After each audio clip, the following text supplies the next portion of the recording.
దేవుని పరిశుద్ధ గ్రంథములో నుండి మార్కు సువార్త 13వ అధ్యాయం 13వ వచనమును మనం చదువుకుందాం.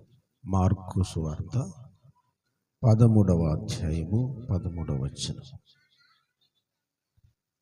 నా నామము నిమిత్తము అందరి చేత మీరు ద్వేషింపబడుదురు, అంతము వరకు సహించిన వాడే రక్షణ పొందును.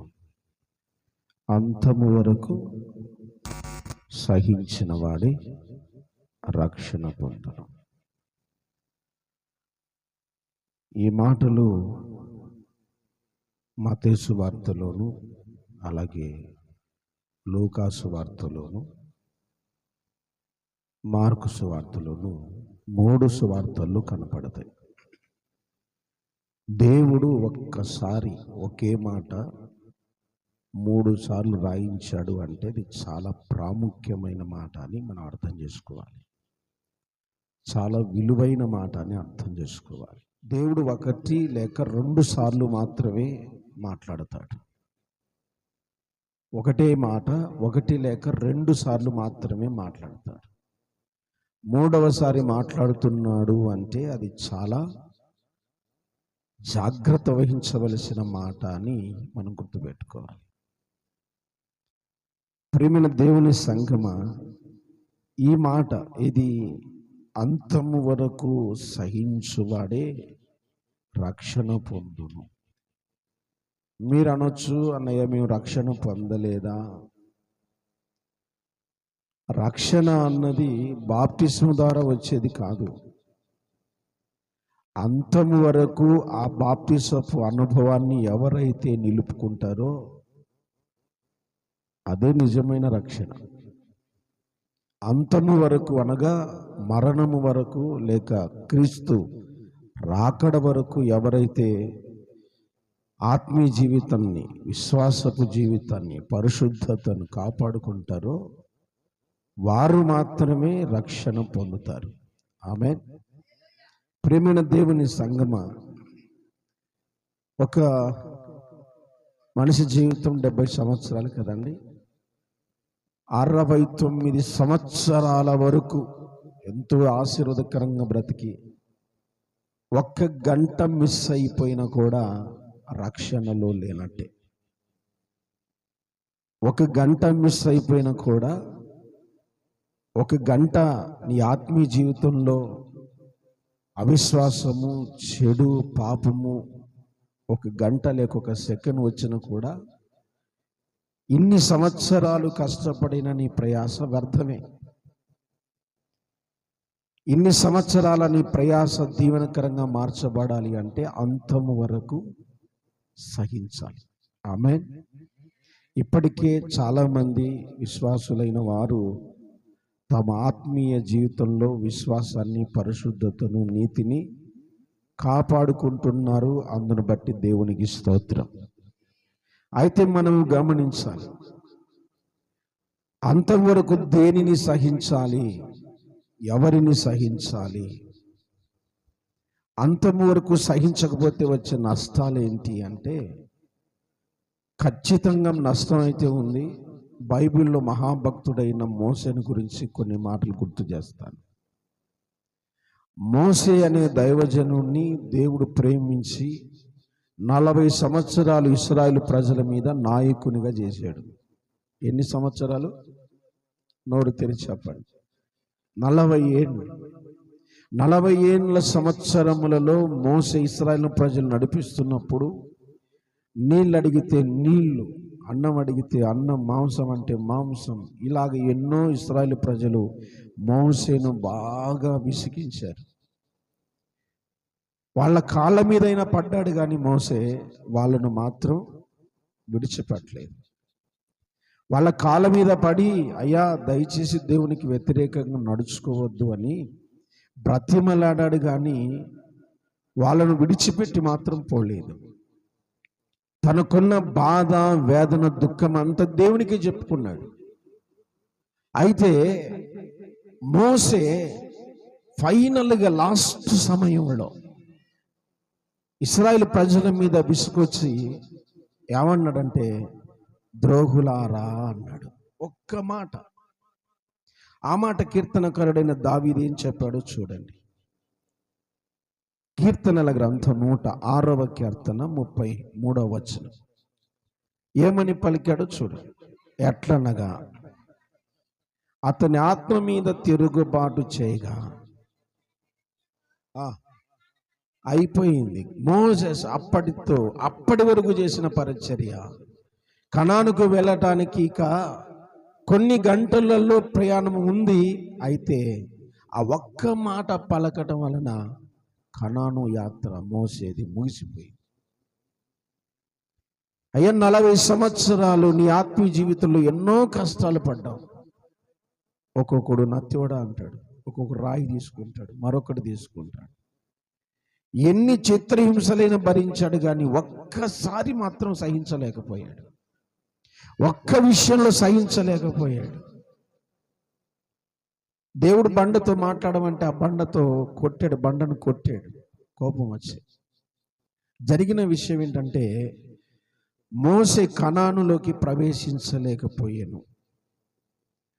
ఆత్మీయ కనానులోకి చేరుకున్నాడు, కానీ ఇశ్రాయేలు ప్రజలు చేరుకునే కనానుకు మాత్రం వెళ్ళలేకపోయాడు. వాగ్దాన భూమిలోకి వెళ్ళలేకపోయాడు. ఈరోజు నీకు గుర్తు చేస్తున్న విషయం ఏంటంటే, ఇన్ని సంవత్సరాలు నువ్వు సహించిన సహనం క్షణములో అది నీ ఆత్మీయ జీవితాన్ని నాశనం చేస్తుందేమో. ఒకసారి నువ్వు ఆలోచించు. అంతము వరకు మనం సహించాలి. ఏ విషయంలో సహించాలి అంటే, మొదట మనకు మనమే సహించుకోవాలి. మనకు మనమే సహనం కలిగి ఉండాలి. ఎందుకంటే మనం శరీరంతో ఉన్నాం కదండి. మీరంతా శరీరంతోనే ఉన్నారా? ఏమో నాకు కొంచెం అనుమానంగా ఉంది, ఏం పలకడం లేదు కాబట్టి. శరీరంతోనే ఉన్నారా? పక్క వాళ్ళని ఒకసారి పలకరించని చూద్దాం. కనపడుతున్నారా? వెరీ గుడ్, స్తోత్రం, ప్రైజ్ ది లార్డ్. శరీరంతో ఉన్నాము గనక వారానికి ఒకసారి 2 సార్లు మనం మసాలా కూడా వేస్తాం కదండి నోటికి, కడుపుకి. ఉప్పు కారం తినే బాడీ కదండి, కొంచెం కోపం ఎక్కువ ఉంటుంది. ఉందా? కోపం ఉన్న వాళ్ళు అల్లుళ్ళు చెప్పండి. అబ్బా, ముత్యాలే కానాల సంఘస్థులు. పరము నుండి పోయబడిన పరిమళ తైలం కానాల సంఘం కదా. కోపం పడరు, అలగరు, సనగరు, కొనుగొనరు, గుద్దులాడుకోరు, మూతి దుడుచుకొని అన్ని తిని మూతి దుడుచుకొని కూర్చుంటారు. కోపం ఎక్కువ, అలగడం ఎక్కువ. మనకు మనమే సహించుకొనకపోతే భయంకరమైన నష్టం కలుగుతుంది. నీకై నీవే సహనము కలిగి ఉండు. ఫస్ట్ నీ కోపాన్ని అణిచివేము. కోపపడుము కానీ, గట్టిగా చెప్పాలి, పాపము చెయ్యకు. కోపడు. సమయము ఏదైనా తప్పు జరిగింది, పిల్లలు తప్పు చేస్తున్నారు, కోపడు, సరిచేయి, మంచి పని. కానీ ఆ కోపంలో నువ్వు తప్పు చేయకూడదు. ప్రేమైన దేవుని సంఘమా, నీవు నేను చేసిన పనికి దేవుడు కోపడితే ఉంటాం, భూమి మీద మాడిపోతాం కదా.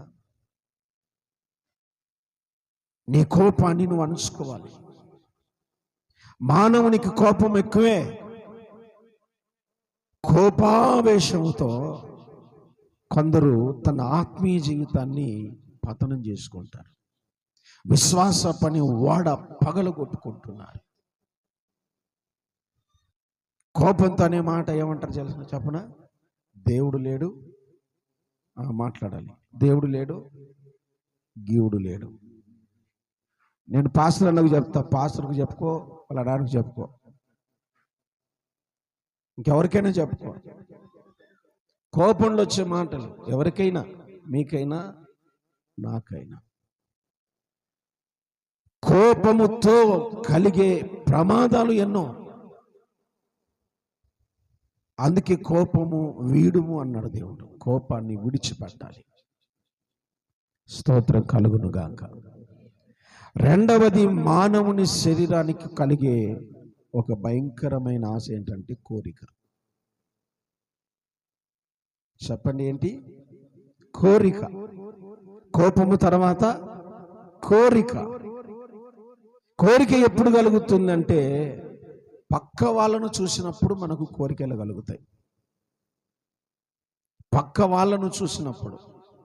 పూర్వకాలంలో సంగటి కార్యము తినే రోజుల్లో ఇంట్లో తక్కువలో తక్కువ అంటే 8-9 మందికి ఏం తక్కువ ఉండేవాళ్ళు కాదు. ఇప్పుడు 3 వద్దు 2 ముద్దు అని 2తో కంట్రోల్ చేశారు. అప్పుడు తక్కువలో తక్కువ అంటే స్థిరమ్మ మీరు ఎంతమంది? 7 మంది. మీరు ఎంతమంది? 5 కదా. డజన్కి ఏం తక్కువ ఉండరు నాకు తెలిసి. ప్రైస్లా తక్కువ అంటే 1/2 డజన్ అయినా. ప్రేమిన దేవుని సంగమా, ఆ రోజుల్లో కూలి ఎంత అంటే మహా అంటే 2 రూపాయలు 3 రూపాయలు. వాటితోనే పిల్లలందరినీ బ్రతికించుకునేవాళ్ళు. వాటితోనే పిల్లలందరినీ పోషించేవాళ్ళు. ఇప్పుడు 50 లక్షల జీతం రాని సరిపోవట్లేదు. 2 పిల్లలతోనే ఎంత జీతమైనా రాని సరిపోవట్లేదు. ఎందుకో తెలుసా? ఎదుటి వారితో మనం ఎప్పుడైతే పోల్చుకుంటామో నీకు ఎన్ని లక్షల జీతం వచ్చినా సరిపోదు. 1500 జీతం నీకు ఉండని ఎదుటి వాళ్ళతో పోల్చుకున్నంత కాలం ఆ 1500తో తృప్తిగా బ్రతికిపోతావు. ఇప్పుడు నా దగ్గర ఒక మొబైల్ ఉంది. ఈ మొబైల్ కాస్ట్ వచ్చేసి 30,000 రూపాయలు. ఇప్పుడు ఎంత ఉందో నాకు తెలియదు. నేను కొన్నప్పుడు 30,000. అన్న దగ్గర ఇంత లావ్ మొబైల్ ఉంది, నా దగ్గర ఎందుకు ఉండకూడదు అంటే అయిపోయింది, అప్పులే కదా. ఇలాగ తిప్పుతుంటే వస్తుంది, ఇలా దొబ్బుతుంటే వస్తుంది. పోటీతత్వం ఎప్పుడైతే వ్యక్తి జీవితం నీకు వచ్చిందో ఖచ్చితంగా మనం తిప్పలు పడతాం. బాగా గుర్తుపెట్టుకోండి, కోరికలు ఉండొచ్చు, మితిమీరిన కోరికలు మాత్రం ఉండకూడదు. హల్లెలూయా. దేవునికి స్తోత్రం కలుగునుగాక. సుధాకర్ అన్న అప్పుడప్పుడు చెప్తుంటాడు,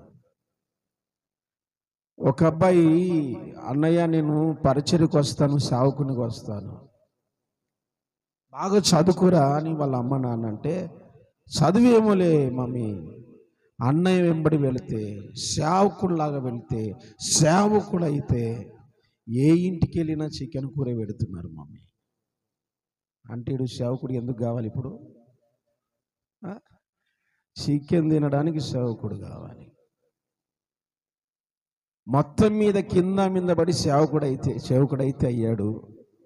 ఎక్కడ సంఘం నడిపిస్తున్నాడో మాత్రం అది ఎక్కడ మధ్యాకాశంలో ఏమన్నా ఉందేమో నేనైతే చూడలేదు. ఎప్పుడు బైబిల్ పట్టుకొని పోజ్ ఇచ్చింటాడు. సంఘం అయితే ఎక్కడుందో నాకు ఇంతవరకు చూడలేదు. నేను నంద్యాల పరిసర ప్రాంతాల్లో తిరుగుతూ ఉన్నప్పటికీ కోరికలు ఎప్పుడైతే అధిగమిస్తాయో ఖచ్చితంగా సమస్యల్లో పడే సహనం అనేది చచ్చిపోతుంది. ఒక ఉదాహరణ చెప్తాను మీకు పరిశుద్ధ గ్రంథములో నుండి. చూడండి, సమూయేలు మొదటి పుస్తకం 18వ అధ్యాయము 26వ వచనాన్ని చూద్దాం. 18వ అధ్యాయము 26వ వచనం. సౌలు యొక్క సేవకులు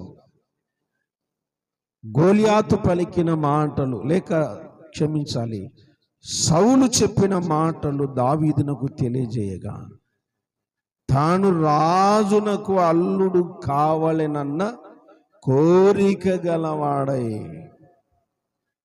చాలు, దావీదుకు ఒక కోరిక కలిగింది. ఏంటి? రాజునకు అల్లుడు కావాలని. ఒరే స్వామి, ఎందుకురా నాయన పెద్దలతో మనకు. గొర్రెలు కాసుకునేవాడు వినాలి.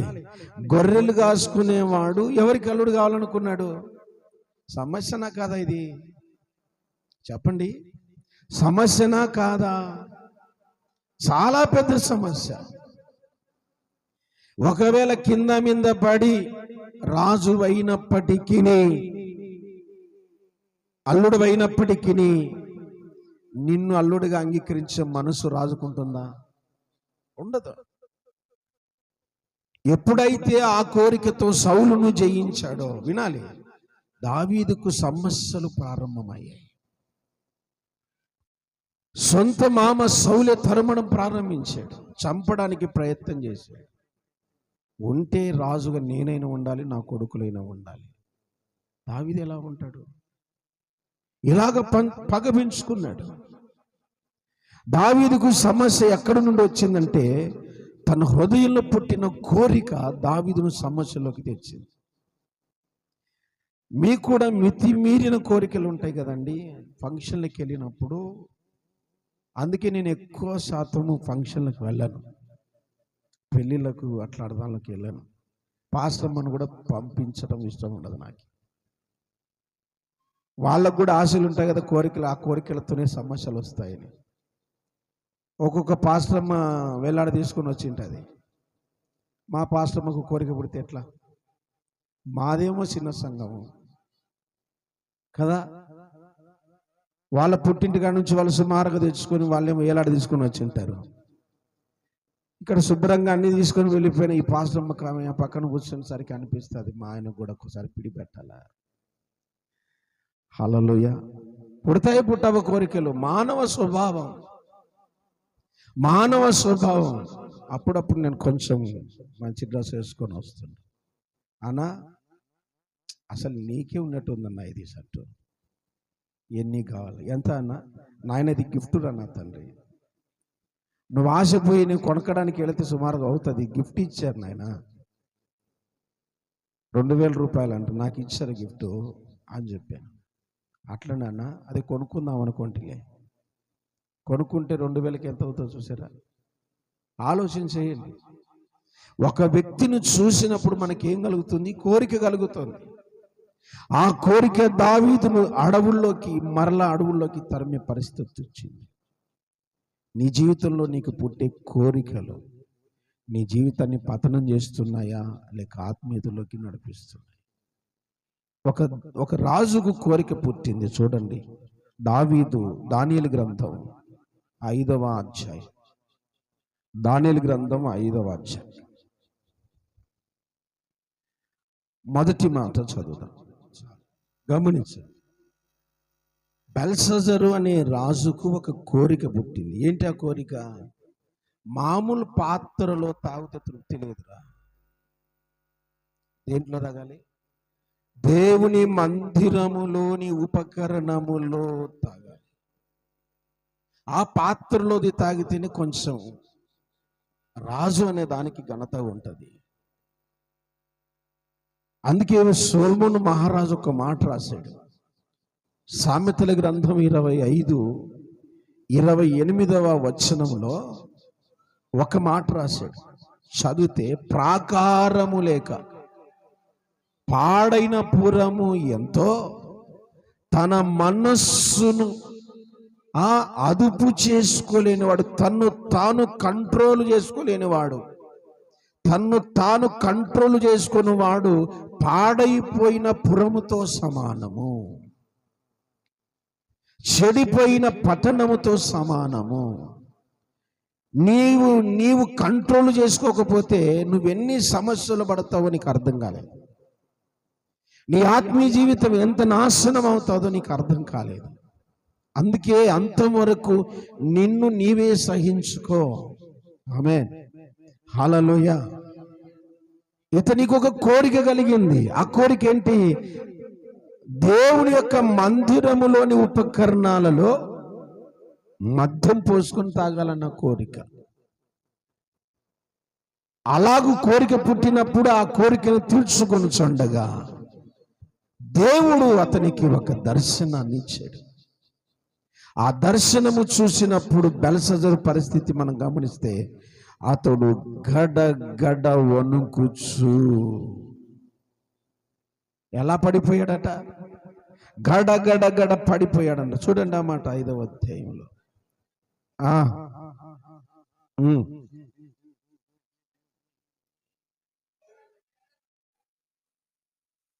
చూసారా ఎంత భయంకరమైన ప్రమాదాన్ని కొని తెచ్చుకున్నాడు. చివరికి మంచం పట్టాడు బెల్షస్సర్. అందుకే బైబిల్ ఏం చెప్తుందంటే, నీ మనస్సును నువ్వు కంట్రోల్ చేసుకోకపోతే, నీ ఆలోచనను కంట్రోల్ చేసుకోకపోతే నువ్వు పడిపోయే అవకాశం ఉంది, చెడిపోయే అవకాశం. అంతము వరకు నువ్వు సహించాలి. ఆమేన్. అంతం వరకు నువ్వు సహించాలి. నీ కోరికలు అదుపులో పెట్టుకోవాలి, నీ కోపాన్ని అదుపులో పెట్టుకోవాలి. మరికొందరికి చిన్నదానికి పెద్దదానికి బాధపడిపోతుంటారు. బాధ పెట్టే వాళ్ళందరికీ దండాలు, బాధపడుతున్న వారికి హల్లెలూయా చెప్పండి. హల్లెలూయా. సంసారం అన్నాక, కుటుంబం అన్నాక కొన్ని సమస్యలన్నీ వస్తూ ఉంటాయి. ఆ బాధను కొంతమంది కంట్రోల్ చేసుకోలేరు, బాధను. ఆ బాధను కంట్రోల్ చేసుకోలేక వాళ్ళకై వాళ్ళే శిక్షించుకుంటారు. అందుకే నేను చెప్తున్నా ఈరోజు, బాధ పెట్టే తల్లిదండ్రులందరికీ కూడా బాధ పెట్టే పరిస్థితి మీకు రాకూడదు. మీ పిల్లల్ని మీరు బాధ పెట్టవద్దు. ఎందుకంటే కొందరు బాధను సహించలేరు, ఏం చేసుకుంటారో కూడా తెలియదు కొందరికి. గోస్పాడులో ఒక బ్రదర్ ఉంటాడు, అన్యుడు, క్రీస్తు నమ్ముకున్నాడు. కుటుంబం అంతా కూడా గొల్ల వాళ్ళు దేవుని నమ్ముకున్నారు. ఒకరోజు నాకు ఏదో మీటింగ్లో కనపడ్డాడు. అన్నయ్య, నీతో పర్సనల్గా మాట్లాడాలి, రానా పక్కకు పోదామని. వెళ్ళిపోయిన తర్వాత ఏడుస్తున్నాడు. ఏంటయ్యా? పసిపిల్లోడు ఏడుస్తున్నట్టు. నా పెద్ద కొడుకును నేను కొట్టానన్నా. వాడెంత ఉంటాడంటే 11-12 ఏళ్ళు ఉంటాయి అంతే. స్కూల్కి వెళ్ళలేదని కొట్టానన్నా. వాడు ఎవరికి చెప్పకుండా బ్యాగులు బట్టలన్నీ సర్దుకొని వెళ్ళిపోయాడు. దొరికాడా లేదా నాయన? మా బంధువులకు ఎవరికో కనపడితే బస్ స్టాండ్లో తీసుకొచ్చారు అన్నయ్య. వాడి కోసం ప్రార్థన చేయి. ఎన్నేళ్ళ పిల్లోడు? నేను చెప్పే మాటలు అర్థమవుతున్నాయా? నీ కోపం వస్తుంది, నువ్వు కంట్రోల్ చేసుకోకపోతే కొన్ని బలహీనమైన గుండెలు ఉంటాయి, అవి బాధపడే పరిస్థితి వచ్చింది. బాధలు కంట్రోల్ చేసుకోగలిగితే మంచిదే, కొందరు చేసుకోలేరు. స్తోత్రం చెప్పండి. Praise the Lord. పిల్లలారా, కొంతమందికి నేను చెబుతున్నా, మీ తల్లిదండ్రులను బాధ పెట్టే పరిస్థితి మీరు తీసుకురావద్దు. మీ మీద కొన్ని ఆశలు పెట్టుకున్నారు వాళ్ళు, యవ్వన బిడ్డలు ప్రాముఖ్యంగా కొన్ని కోరికలు పెట్టుకున్నారు మీ తల్లిదండ్రులు మీ మీద. మీకు స్వేచ్ఛనిచ్చారు, చదువుకోవటానికి మీకు స్వేచ్ఛనిచ్చారు. మా పిల్లలు చాలా మంచి వాళ్ళు, మామూలే కష్టపడకూడదని వాళ్ళు మీకు ఫ్రీడమ్ ఇస్తే దాన్ని మీరు చనువు చేసుకొని లోక ప్రేమలో పాపంలో పడిపోవద్దని దేవుని పేరట మనం చేస్తున్నాం. Praise the lord. హల్లెలూయా. మరలా గుర్తు చేస్తున్నా, మీ తల్లిదండ్రులు బాధపడే పరిస్థితి మీరు తీసుకురావద్దు. స్తోత్రం కలుగునుగాక. అత్త కోడళ్ళకు కూడా చెప్తున్నా, పెత్తనం చేయాలని కొంతమందికి అత్తగారికి ఉంటుంది. పెత్తనం చెయ్యి, అత్తవు కాబట్టి. కానీ బాధపడే విధంగా ఎవరు కూడా మాట్లాడవద్దు, ప్రవర్తన చేసుకోవద్దు. కోడళ్ళకు కూడా చెప్తున్నా, కూతురులాగా కొందరు గద్దిచ్చి ఉంటారు, దాన్ని మనసులోకి తీసుకొని నన్నే అంటున్నారని చెప్పేసి సీటికి మాటికి బాధపడడం కూడా మంచిది కాదు. ఆమె చెప్పండి. నిన్ను నీవు కంట్రోల్ చేసుకోవాలి. నీ దుఃఖాన్ని, నీ కోపాన్ని, నీకున్న కోరికను, నీకున్న ఆవేశమును అన్నిటిని కూడా కంట్రోల్ చేసుకోకపోతే చాలా ప్రమాదము. ఆ ప్రమాదంలో నీవు కానీ నీ కుటుంబం కానీ పడకూడదని ప్రభు పేరట నేను మిమ్మల్ని అందరినీ దీవిస్తున్నాను. ప్రభుకు స్తోత్రం కలుగునుగాక. Praise the Lord. తన మనస్సును అణుచుకోలేనివాడు, తన మనస్సును ఆపుకోలేనివాడు, కంట్రోల్ చేసుకోలేనివాడు చెడిపోయిన పట్టణంతో సమానం. బెల్షజరు పరిస్థితి అంతే అయిపోయింది. రేపు నీ పరిస్థితి అలా కాకూడదని దేవుడు నీతో మాట్లాడుతున్నాడు. దేవుని వాక్యం సెలవిస్తుంది, గమనించండి. రెండవదిగా పరిస్థితులను బట్టి నువ్వు కంట్రోల్ చేసుకోవాలి. పరిస్థితులను కంట్రోల్ చేసుకోవాలి. అన్ని నీకు అనుకూలంగా ఉండవు పరిస్థితులు ఉంటాయి అండి. ఎప్పుడు నీకు జయము రాదు.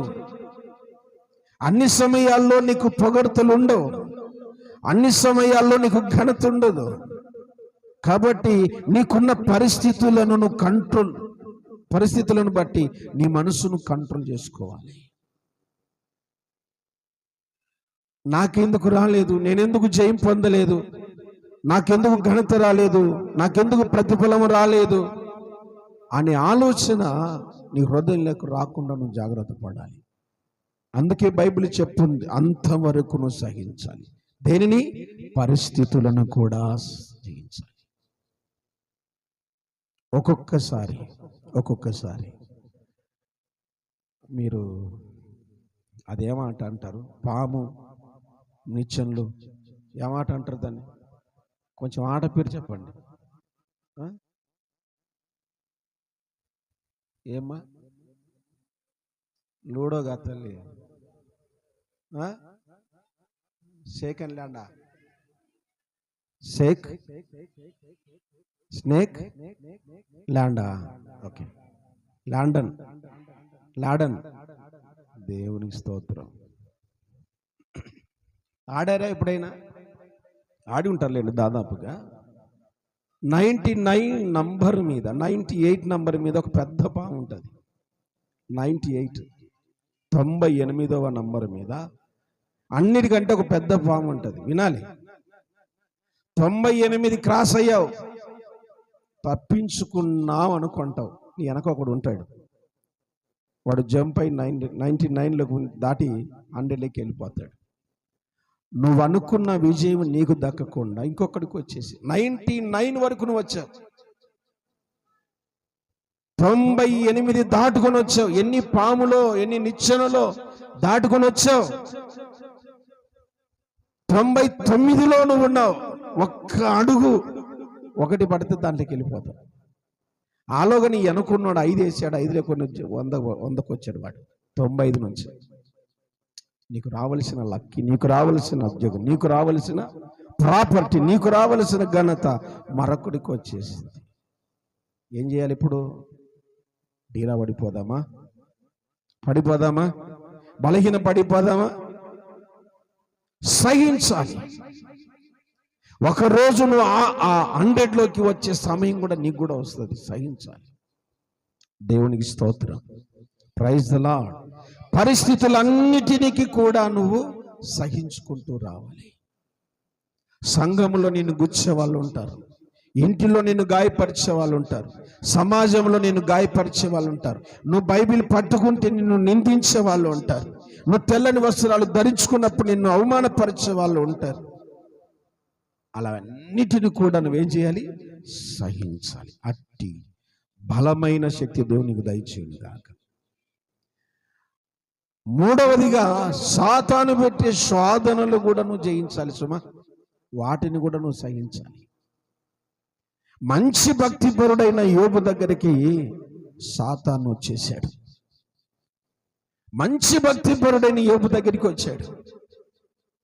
యోబు లాంటి యథార్థవంతుడు, భయభక్తులు కలిగిన వాడు భూమి మీదనే లేడు, ఊజు దేశంలోనే లేడు అని చెప్పి బైబిల్ చెప్పింది. అటువంటి వాని దగ్గరికి ఎవరు వచ్చారు చెప్పండి?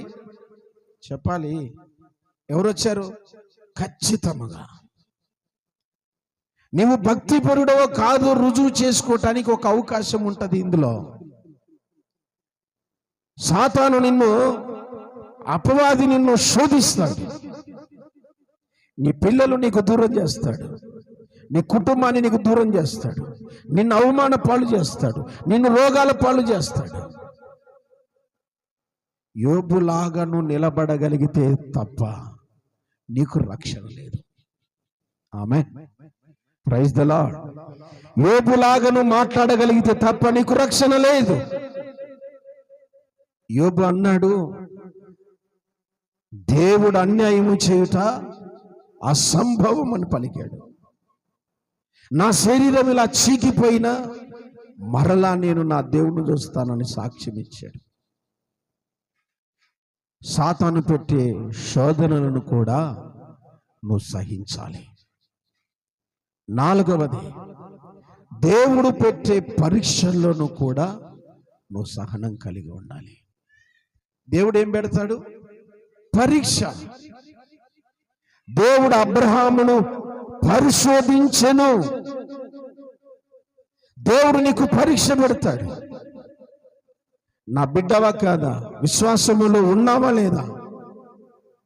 ప్రార్థనలో స్థిరపడ్డావా లేదా? సంఘములో స్థిరపడ్డావా లేదా? దేవుడు నిన్ను ఒక పరీక్షలో తీసుకొస్తాడు. ఆ పరీక్షల్లో నువ్వు గెలవకపోతే, ఆ పరీక్షల్లో నువ్వు ఓడిపోతే చాలా ప్రమాదం. నేను నిన్నటి సమయంలో ఒక అద్భుతమైన మాట విన్నా, మీతో పంచుకుంటా.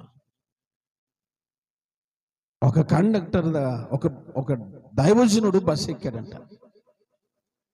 బస్ ఎక్కిన తర్వాత, ఉదాహరణ చెప్తున్నా, కాణాలు ఎక్కాడు. కాణాల నుంచి నూనెపల్ల దిగాలి. 10-20 రూపాయలు టికెట్ ఉంటుంది. టికెట్ తీసుకున్నాడంట. టికెట్ తీసుకున్న తర్వాత 100 రూపాయలు ఇచ్చాడు ఈయన దైవజనుడు, సేవకుడు. ఆ 100 రూపాయలు తీసుకుని, కండక్టర్ తీసుకుని టికెట్తో పాటు తిరిగి 100 రూపాయలు ఇచ్చాడంట. చిల్లర రాయించి 100 రూపాయలు ఇచ్చాడంట. ఇచ్చిన తర్వాత ఆయన టికెట్ పాస్టర్ గారు జోలు పెట్టుకుని డబ్బులు ఎంచుకుంటున్నాడు.